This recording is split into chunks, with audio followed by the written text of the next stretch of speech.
बड़ी खबर आपको मध्य प्रदेश से बताते हैं, जहां पर सागर में वंदे भारत ट्रेन में आग की खबर सामने आई है। रानी कमलापति से निजामुद्दीन जंक्शन जा रही थी वंदे भारत ट्रेन और वंदे भारत ट्रेन में आतिशबाजी शॉर्ट सर्किट बताया जा रहा है। आग लगने की वजह C14 कोच में ये आग लगी है और सभी 36 मुसाफिरों को बहिफाजत बाहर निकाला गया। तो आपको बताते चले, जानकारी के मुताबिक C14 कोच में 36 मुसाफिर सवार थे, जिनको बहिफाजत बाहर निकाल लिया गया है।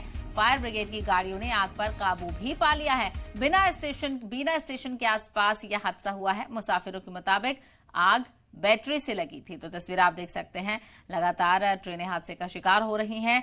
इससे पहले भी तेलंगाना में भी एक ट्रेन में आग लगी थी, जिसमें 3 कोचेस जले थे। वहां पर भी सभी मुसाफिरों को बहिफाजत बाहर निकाला गया था। और अब ये दूसरा हादसा मध्य प्रदेश के सागर में हुआ है, जहां पर वंदे भारत ट्रेन में आग लगी है। ये नई ट्रेन है जो लगातार आवाम को वक्फ की जा रही है। वंदे भारत ट्रेन में सागर में आतिशबाजी की खबर सामने आ रही है। रानी कमलापति से निजामुद्दीन जंक्शन ये वंदे भारत ट्रेन जा रही थी। मुसाफिर इसमें सवार थे और ये बताया जा रहा है कि शॉर्ट सर्किट की वजह से आग लगी है। C14 कोच है जिसमें यह आग लगी और जिसमें 36 मुसाफिर सवार थे। हालांकि बहिफाजत उनको बाहर निकाल लिया गया बर वक्त कार्रवाई करते हुए, और फायर ब्रिगेड की गाड़ियों ने आग पर काबू भी पा लिया है। तो अफरा तफरी का माहौल देखने को मिला, चूंकि आसपास के जो कोचेज में पैसेंजर थे वो भी कहीं ना कहीं डर गए और सभी लोग बाहर की तरफ निकल आए।